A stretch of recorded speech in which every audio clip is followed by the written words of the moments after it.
So guys ఈ వీడియోలో మనము సాఫ్ట్వేర్ జాబ్స్కి అప్లై చేస్తున్నాం. కానీ కంపెనీ ఎలా ఆలోచిస్తున్నాయి.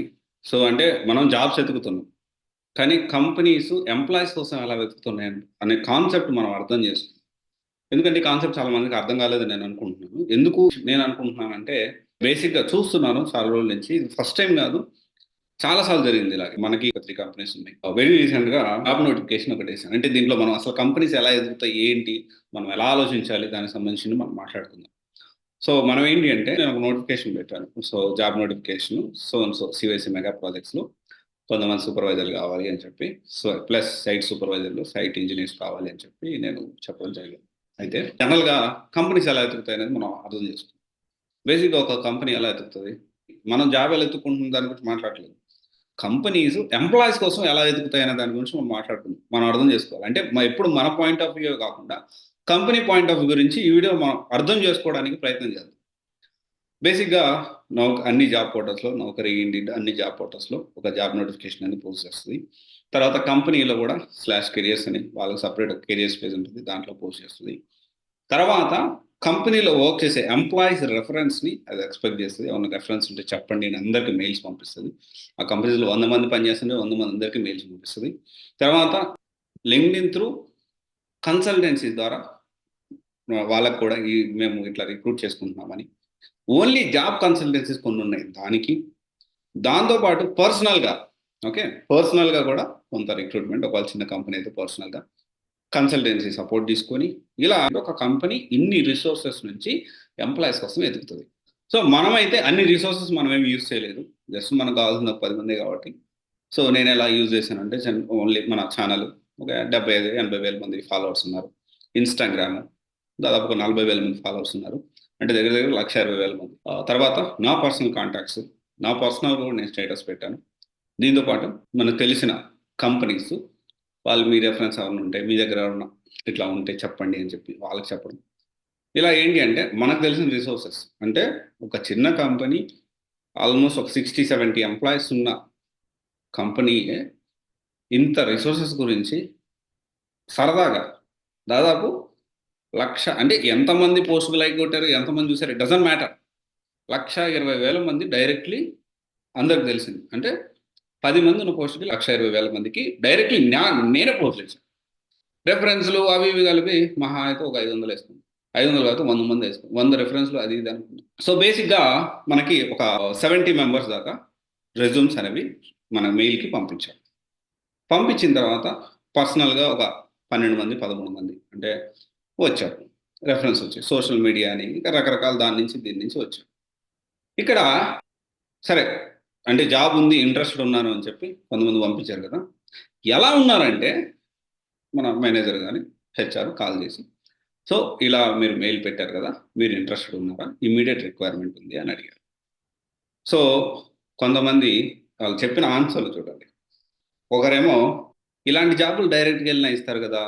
ఇదొక ఇంటర్వ్యూ, ఇంత అవసరమా?" అన్నట్టు కొంతమంది ఇంకొంతమంది ఎలా మాట్లాడుతారంటే, "ప్యాకేజ్ ఏంటి? కనీసం వీని కెపాసిటీ ఏంటో తెలీదు. వీళ్ళు ఎలాంటి ఎక్స్‌పీరియన్స్ లేదు. ప్యాకేజ్ ఏంటి? అకామిడేషన్ ఉంటుందా?" ఇలాంటివి అడుగుతాను. ఓకే. ఫైన్. ప్యాకేజ్ అడగడంలో తప్పులేదు. అకామిడేషన్ అడగడంలో తప్పులేదు. కానీ ఇమ్మీడియేట్ రిక్వైర్మెంట్ ఉంది. ఎప్పుడు వస్తారు అంటే, నేను ఇప్పుడు చాలా అంటే కొంచెం వేరే పనులున్నాయి. పర్సనల్ పనులు. మోస్ట్‌లీ 19 నుంచి నేనొస్తాను అని చెప్పి కొంతమంది. ఇంకొంతమంది 22 అంటే మండే నుంచి ఖచ్చితంగా వస్తాను సార్ అని ఇంకొంతమంది ఫిబ్రవరి 1 ఒకవేళ ఈళ్ళు ఆల్రెడీ వేరే జాబ్ చేస్తుంటే that is whole different thing. కానీ ఎలాంటి జాబ్ చేయని వాళ్ళు కూడా నేను అప్పుడొస్తాను, ఇప్పుడొస్తాను అని అన్నారు. ఇంకొంతమంది అంటే ఎలా ఉంటుంది సార్ జాబు అంటే సైట్ సూపర్వైజర్ అంటే కూడా తెలవదు. సైట్ ఇంజినీర్ అంటే ఏందో తెలీదు. మీరు వచ్చిన తర్వాత ఇంటర్వ్యూకి అటెండ్ కాకముందే అసలు జాబ్ ఎలా ఉంటుంది? అంటే ఇవన్నీ తెలుసుకోవడంలో తప్పు లేదు గానీ, మీ సైడ్ నుంచి 100% అసలు తప్పే కాదు. ఇలా తెలుసుకోవడంలో తప్పే లేదు. ఇక్కడ పాయింట్ ఏంటి అంటే, జాబ్ లేనోడి ఆకలి ఒకలా ఉంటది. జాబ్ ఉన్నోడి ఆకలి ఒకలా ఉంటది. నాకు ఇమ్మీడియేట్ రిక్వైర్మెంట్ కావాలి. ఎలా? నేను ఆలోచించే విధానం. నా ఆలోచన విధానం. సో, ఎవడు ముందొస్తే వాడిని చూసి ఎవరు కేపబుల్ ఉన్నారో వాళ్ళని ఫైనల్ చేసేసుకుంటాను. నువ్వు 22 వచ్చినప్పుడు దాకా, 23 వచ్చిన దాకా నేనైతే వెయిట్ చేయలేను. నాకైతే ఇమ్మీడియేట్‌గా కావాలి కాబట్టి నేను వెయిట్ చేయలేను. సో చాలా మంది ఈ కాన్సెప్ట్ అర్థం కావట్లేదు అనుకుంటున్నాను. అంటే నాకు ఆల్రెడీ ఇప్పుడు అయిపోయింది. సో యాక్చువల్లీ వచ్చారు, జాయిన్ అయిపోయారు already. So it's process is going on, that is whole different thing. Join అయిపోయారు, వాళ్ళకి ప్రాసెస్ స్టార్ట్ అయింది. దాంట్లో నెక్స్ట్ మండేకి కొంతమందిని ఫైనల్ లిస్ట్ చేస్తాము. ఎందుకంటే మనము ఎవరు ఏంటి అనేది ఇంటర్వ్యూ ఓకే కాకుండా ఫీల్డ్లో ఎలా ఉన్నారు అనే దాని గురించే మనం ఫైనల్ చేస్తున్నాం. That is whole different. అసలు వీళ్ళందరూ అంటే ఒక ఎత్తు, సరే అట్లీస్ట్ జాబులు ట్రై చేయడం ఇవన్నీ చేసి, ఇంకొంతమంది ఒకరు ఇద్దరు కమెంట్లు ఏం పెట్టారంటే అసలు అసలు పూర్తిగా చదవలేదు, కంటెంటే చదవలేదు. ఇలాంటి జాబులు మీ రెఫరెన్స్తోనే వెళ్ళాలా, నేను డైరెక్ట్గా వెళ్తే కూడా జాబ్ వస్తుంది కానీ ఒకరికి ఎవరు కమెంట్ పెట్టారు. నా కంపెనీలో జాబ్ ఉందని నేను పోస్ట్ చేస్తే నేను అక్కడికో అంటే కాన్సెప్ట్ ఏంటి అంటే అసలు ఏంటి అనేది కూడా పూర్తిగా చదవలేదు.